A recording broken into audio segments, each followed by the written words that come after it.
తెలంగాణ రాష్ట్రంలో 2024-25 సంవత్సరానికి గాను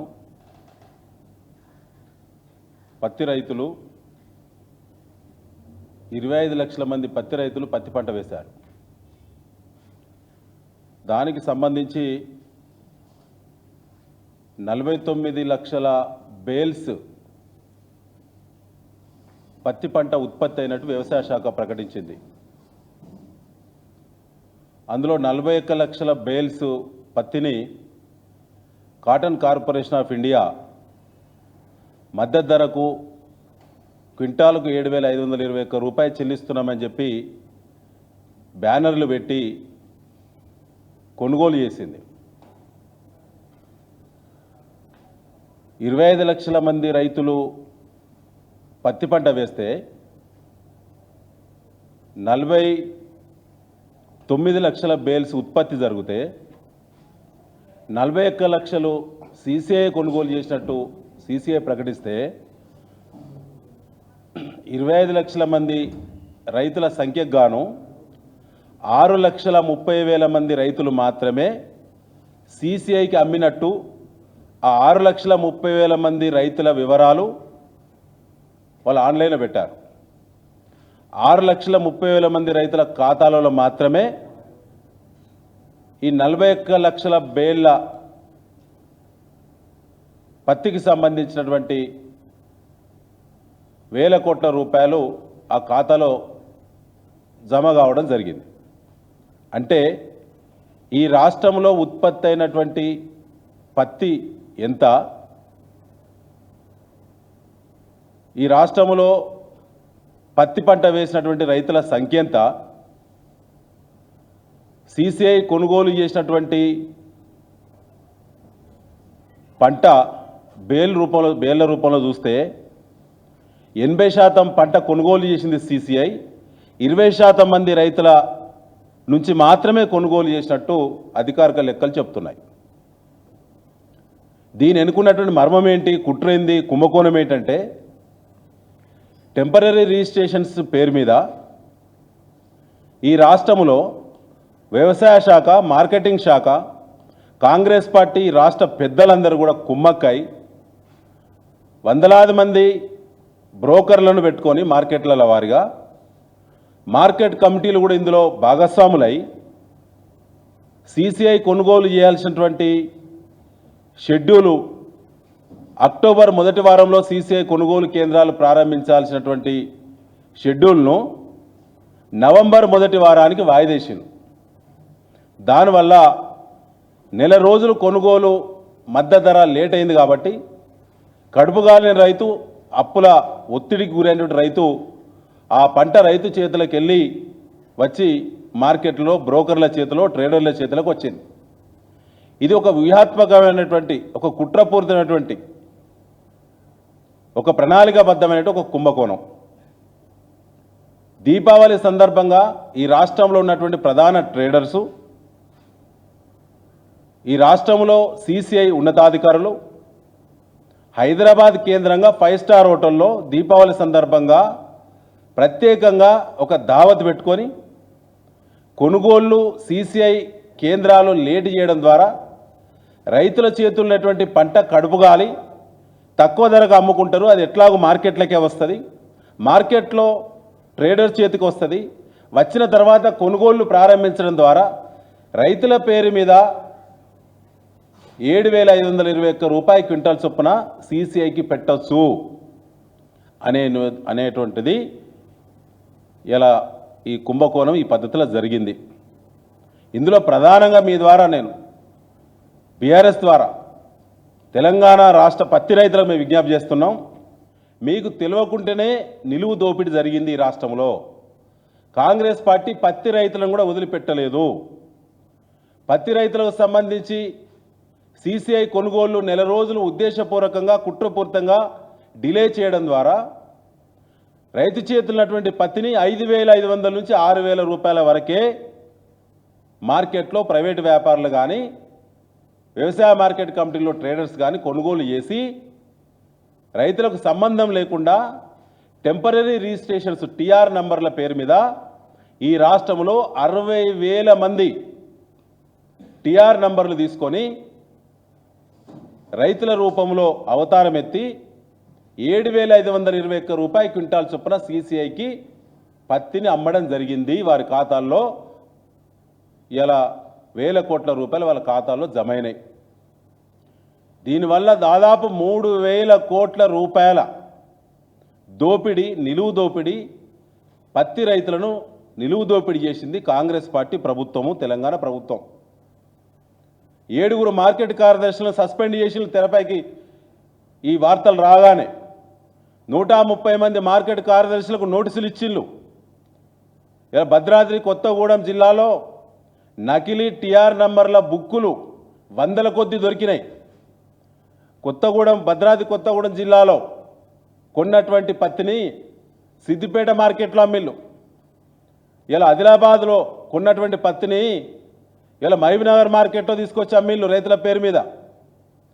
దీనిపైన సమగ్ర విచారణ చేయాలని 25 లక్షల మంది రైతులను నిలువు దోపిడీ చేసి వేల కోట్ల రూపాయలు ఇవాళ రైతుల ఖాతాలో జమ కావాల్సినటువంటి రైతు హక్కులో భాగంగా రైతు ఖాతాలో జమ కావాల్సినటువంటి మద్దతు ధర ఇవాళ ట్రేడర్ల ఖాతాలో, బ్రోకర్ల ఖాతాలో సీసీ అధికారులే ఈ కుంభకోణానికి తెరలేపి ఈ రాష్ట్ర పెద్దలందరి యొక్క సహకారంతో ఇవాళ వ్యాపారస్తుల ఖాతాలోకి డబ్బులు జమైనాయి.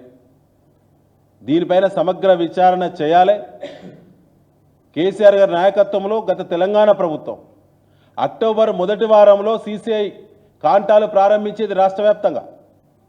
పత్తి సరిగ్గా ఎప్పుడైతే రైతు పత్తి మొదటి పికింగ్ ఏరుతాడో ఆ సమయానికే కాంటాలు అందుబాటులో ఉండడం ద్వారా బ్రోకర్ల చేతికి, ప్రైవేటు వ్యాపారస్తుల చేతికి పత్తి పోయేది కాదు. రైతుల నుంచి సకాలంలో కాంటాలు పెట్టలేదు. ఈసారి కాటన్ జిన్నింగ్ మిల్లుల వాళ్ళు ధర్నా చేసింది. మహాప్రభు, మేము జిన్నింగ్ చేయడానికి సిద్ధంగా ఉన్నాం, మా రేట్లు పెంచకుండా పర్వాలేదు, పాత రేటుకే మేము జిన్నింగ్ చేస్తాము, మీరు ఇచ్చినటువంటి పత్తిని జిన్నింగ్ ద్వారా బేల రూపంలో తయారు చేసి మళ్ళీ తిరిగి సీసీఐకి ఇస్తామని చెప్పి జిన్నింగ్ మిల్లుల వాళ్ళు రాష్ట్ర వ్యాప్తంగా ధర్నాలు చేసిండ్రు. సీసీఐ వాళ్ళు వెంటనే రైతుల దగ్గర పత్తిని కొనుగోలు చేయాలని చెప్పి మిల్లర్లే ధర్నా చేసినటువంటి దుస్థితి తెలంగాణ ప్రభుత్వం కల్పించింది. ఒక దిక్కు సివిల్ సప్లై డిపార్ట్మెంటు రైతు కష్టపడి చెమటోడ్చి పండించినటువంటి ధాన్యాన్ని టెండర్ల రూపంలో వేల కోట్ల రూపాయలు దండుకొని కాంగ్రెస్ పార్టీ ముఖ్యమంత్రి హస్తం ఉన్నది, ఉత్తమ్ కుమార్ రెడ్డి సివిల్ సప్లైస్ మంత్రి హస్తం ఉన్నదని చెప్పి బీఆర్ఎస్ ఆరోపణ చేసిన దొంగల్లా తప్పించుకు తిరుగుతున్నటువంటి కాంగ్రెస్ పార్టీ ప్రభుత్వము లాస్ట్కు ఇక్కడ న్యాయం జరగడం లేదు, దోపిడీ ఆగడం లేదు.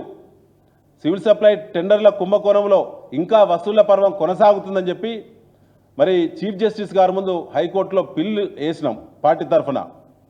నోటీసులు సర్వే కౌంటర్ దాఖలు చేయాలని చెప్పి 13 నెలలు గడిచినా 14 వాయిదాలు తీసుకున్నది కాంగ్రెస్ పార్టీ ప్రభుత్వం, సివిల్ సప్లైస్ డిపార్ట్మెంట్ కమిషనర్. సిగ్గెట్లు అనిపిస్తలేదు కాంగ్రెస్ పార్టీకి. ప్రభుత్వమే కుంభకోణానికి పాల్పడుతుందని చెప్పి పిల్ దాఖలు చేస్తే గౌరవ కోర్టు వారు నోటీసులు సర్వే చేసి కౌంటర్ దాఖలు చేయాలని చెప్తే 13 నెలలు గడిచింది, 14 వాయిదాలు అడిగింది. కౌంటర్ దాఖలు చేయడానికి ప్రభుత్వానికి సమయం దొరకట్లేదా? కుంభకోణం జరిగింది కాబట్టే, జరుగుతున్నది కాబట్టే, ఇంకా వసూళ్ల పర్వం కొనసాగుతుంది కాబట్టే వాళ్ళు కౌంటర్ దాఖలు చేయకుండా తప్పించుక తిరుగుతున్న దొంగలు కాంగ్రెస్ పార్టీ వాళ్ళు. ఒదికు ప్యాడీ రైతులను దోపిడీ చేసిళ్ళు, టెండర్ల రూపంలో వేల కోట్ల రూపాయలు దండుకున్నారు. ఇవాళ పత్తి రైతులను కూడా 25 లక్షల మంది రైతులను నట్టేట ముంచిళ్ళు. ఇవాళ 5,500 రూపాయలకు అమ్ముకునే దుస్థితి రాష్ట్రంలో కల్పించింది కాంగ్రెస్ పార్టీ పత్తి రైతుకు. 7,521 రూపాయలకు బ్రోకర్లు, ట్రేడర్లు రైతుల అవతారం ఎత్తి మార్కెట్ కార్యదర్శుల యొక్క వారితో ధృవీకరణ తీసుకొని టిఆర్ నంబర్లు 60,000 అక్రమ ఖాతాలు ఓపెన్ చేసి సీసీఐకి మరి మద్దతు ధరకు అమ్ముకుంటే ఇవాళ 5,500 రూపాయల రైతు అమ్ముకున్న ధర ఎక్కడ? ఇలా బ్రోకర్లు, ట్రేడర్లు, సీసీ అధికారులు కుమ్మక్కై కేంద్ర ప్రభుత్వం నుంచి వచ్చే మద్దతు ధర డబ్బు 7,521 రూపాయలు క్లెయిమ్ చేస్తే ఎంత వేరియేషన్ ఉందో ఒకసారి మీరు చూడండి. 2,000 రూపాయలు ఒక క్వింటాల్ మీద ఈ రాష్ట్రంలో 2,000 రూపాయలు ఒక క్వింటాల్ మీద దోపిడీ జరిగింది. అట్లా 3,000 పైచిలుకు కోట్ల దోపిడీ జరిగింది. ఈ చెల్లింపులన్నీ కూడా ఓపీఎంఎస్ విధానం ద్వారా, ఆన్లైన్ ప్రొక్యూర్మెంట్ మేనేజ్మెంట్ సిస్టమ్ ద్వారా ఈ చెల్లింపులన్నీ కూడా రైతుల ముసుగేసుకున్నటువంటి దోపిడీదారుల ఖాతాలకు వచ్చినాయి. సీసీ అధికారుల కనసైగల మేరకు కనసన్నల్లో వ్యాపారం చేసిన వ్యాపారస్తుల ఖాతాలోకి వచ్చినాయి. దీనికి ఇలా 7 మార్కెట్ కార్యదర్శుల యొక్క సస్పెన్షనే ఉదాహరణ. అదే సాక్ష్యము. ఇలా 130 మార్కెట్ల కార్యదర్శులకు ఇచ్చినటువంటి షోకాజ్ నోటీసులే దీనికి సరైనటువంటి సాక్ష్యము. కానీ చర్యలు మాత్రం ఇంతకంటే ముందు జరగటం లేదు, ముందుకు పోవటం లేదు. దీంట్లో ప్రభుత్వ పెద్దల యొక్క హస్తం ప్రత్యక్షంగా ఉండదు కాబట్టి, వారు కనసైగల మేరకే దీపావళి పండుగ సందర్భంగా 5 స్టార్ హోటల్ కేంద్రంగా ఒక అవగాహన ఒప్పందం జరిగింది కాబట్టి ఫిబ్రవరి మొదటి వారంలో ప్రారంభం కావాల్సిన పత్తి కొనుగోలును కుట్రపూరితంగానే, అక్టోబర్ మొదటి వారంలో ప్రారంభం కావాల్సినటువంటి పత్తి కొనుగోలును కుట్రపూరితంగానే నవంబర్ మొదటి వారంలో కొనుగోళ్లు లేటుగా, నెల రోజులు లేటుగా ప్రారంభించారు. దానివల్ల రెండో పికింగ్ అయిన తర్వాత మూడో పికింగ్ దశలో ఉన్నటువంటి రైతుకు మాత్రమే మద్దతు ధర మరి అందుబాటులోకి వచ్చింది తప్ప ఫస్ట్ పికింగ్, సెకండ్ పికింగ్ చేసినటువంటి పత్తి రైతులకు మద్దతు ధర ముఖ్యమైంది. ఇలా దోపిడీ జరిగింది. దీనిపైన మరి సమగ్రమైనటువంటి విచారణ జరగాలంటే ఈ ప్రభుత్వం పైన విశ్వాసం లేదు. ఈ ప్రభుత్వానికి సిగ్గుంటే కాంగ్రెస్ పార్టీకి మరి రైతుల దోపిడీ చేసింది, మరి వాళ్ళు రేషానికి వస్తే వాళ్ళ ప్రభుత్వం వెంటనే దిగి వచ్చి మరి సిట్టింగ్ జడ్జిచే, ఎందుకంటే ఇది భారీ కుంభకోణం, ఇది 25 లక్షల మంది పత్తి రైతుల చెమటను ఇలా దోపిడీ చేసినటువంటి అతిపెద్ద కుంభకోణం కాంగ్రెస్ పార్టీ రెండోసారి పాల్పడ్డది రైతుల మీద. మొదటిసారి సివిల్ సప్లై టెండర్లలో ధాన్యం కుంభకోణం చేసిళ్ళు, కోర్టుల నుంచి తప్పించుక తిరుగుతున్నారు. ఇవాళ స్వయంగా సీసీఐ కేంద్రంగా 25 లక్షల మంది రైతులను దోపిడీ చేసింది కాంగ్రెస్ పార్టీ ప్రభుత్వం. దీనిలో పెద్దల హస్తం ఉన్నది కాబట్టి సిట్టింగ్ జడ్జి చేత న్యాయ విచారణ చేయాలని, బాధ్యులను వెంటనే చర్యలు చేయాలని, రైతులకు రావాల్సిన, ఎందుకంటే క్రాప్ బుకింగ్ పోర్టల్లో వ్యవసాయ శాఖ రైతు వేదికల ద్వారా ఏఈఓల దగ్గర ఉన్నటువంటి క్రాప్ బుకింగ్ పోర్టల్లో రైతుల యొక్క సమగ్ర వివరాలు ఉన్నవి. అందులో చాలా స్పష్టంగా రైతులకు సంబంధించిన దాంట్లో ఇలా 44 లక్షల ఎకరాల విస్తీర్ణం, 25 లక్షల మంది రైతుల యొక్క వివరాలు క్రాప్ బుకింగ్ పోర్టల్లో ఉన్నవి. కానీ సీసీఐ కొనుగోలు చేసింది ఉత్పత్తిలో 80%, రైతుల సంఖ్యలో 20% మంది రైతుల పేరు మీదనే 80% ఉత్పత్తిని ఎట్లా సీసీఐ కొనుగోలు చేసిందో ఈ రాష్ట్రం నుంచి ప్రాతినిధ్యం వహించే కేంద్ర మంత్రులు కిషన్ రెడ్డి గారు, బండి సంజయ్ గారు కూడా సమాధానం చెప్పాలని చెప్పి, బాధ్యత వహించాలని చెప్పి, కాంగ్రెస్ ఎంత బాధ్యతో బీజేపీ పార్టీ కూడా అంతే బాధ్యత అని చెప్పి మేము బీఆర్ఎస్ పార్టీ డిమాండ్ చేస్తుంది. దీనిపైన వెంటనే విచారణ జరగకుంటే సీసీఐ మరి రీజనల్ ఆఫీసును, సీసీఐ జనరల్ మేనేజర్ ఆఫీసులను బీఆర్ఎస్ పార్టీ ఆధ్వర్యంలో రైతులు పెద్ద ఎత్తున మరి ముట్టడి చేస్తారు, నిరసనలు చేస్తారని చెప్పి ఈ సందర్భంగా మేము డిమాండ్ చేస్తా ఉన్నాం.